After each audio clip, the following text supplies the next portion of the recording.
Nicole, Papa. Ayan ay madrasayan. Nakakatakot yun. It was the best of times, it was the worst of times. These are the opening words of A Tale of Two Cities, a story set during the French Revolution, a time torn between oppression and hope, where self-sacrifice became the path to redemption.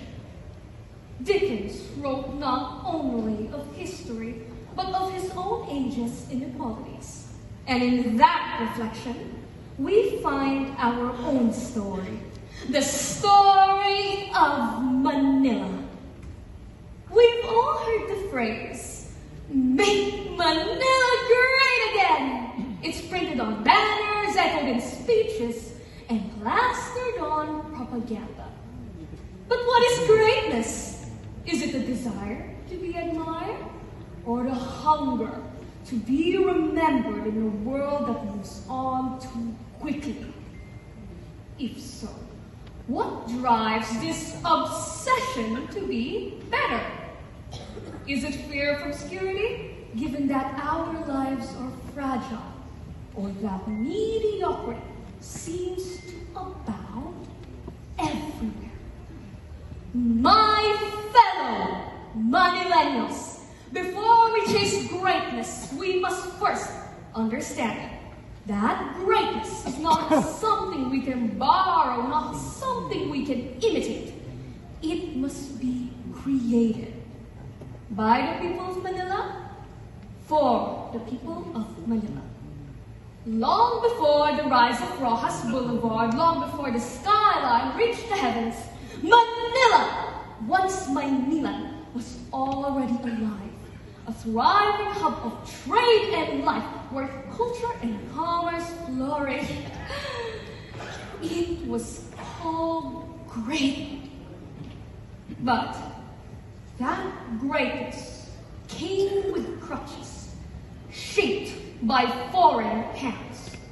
So when we say, "Make Manila great again," we must ask, are we reviving a shadow of the past? Or are we building a future that belongs to us, a future that is built by our own hands? From the narrow streets of Quiapo to the crowded corners of Tondo, birthplace of heroes, from the artistic heart of Malate to the historic walls of Binordo, the world's oldest Chinatown. Manila's strength has never come from one place alone. So with every brick laid and every landmark raised, we build monuments that carry the echoes of yesterday, reaching for tomorrow's promise.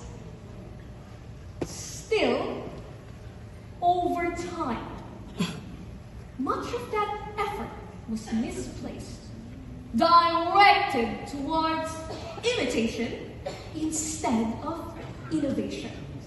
What was once considered progress became hollow, a reminder that borrowed glory can never satisfy the soul of a nation.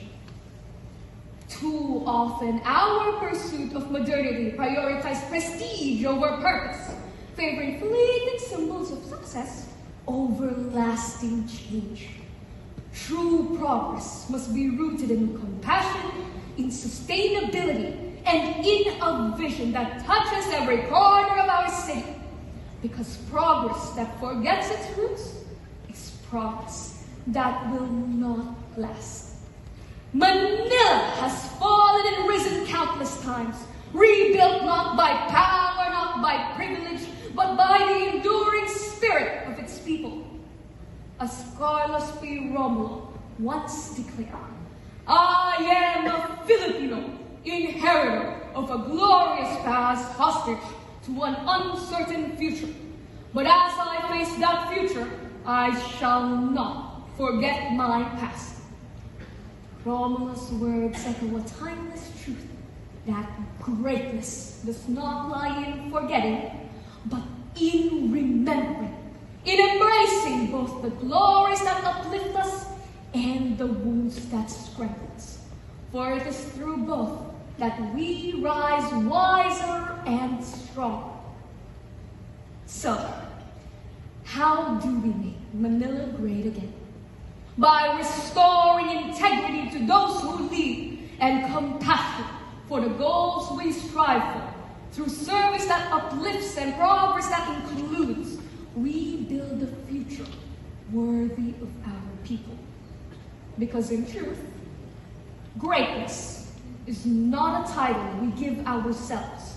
It is a judgment passed by those who come after us. The future may never speak our names, but it will live with the consequences of our choices. And when the dust has settled, let it be said that our greatness was never borrowed. It was made, and it is unmistakably ours. So, I challenge all of you here today to let your love, let your labor, and let your sacrifices for this city lead not only to its progress, but to its redemption.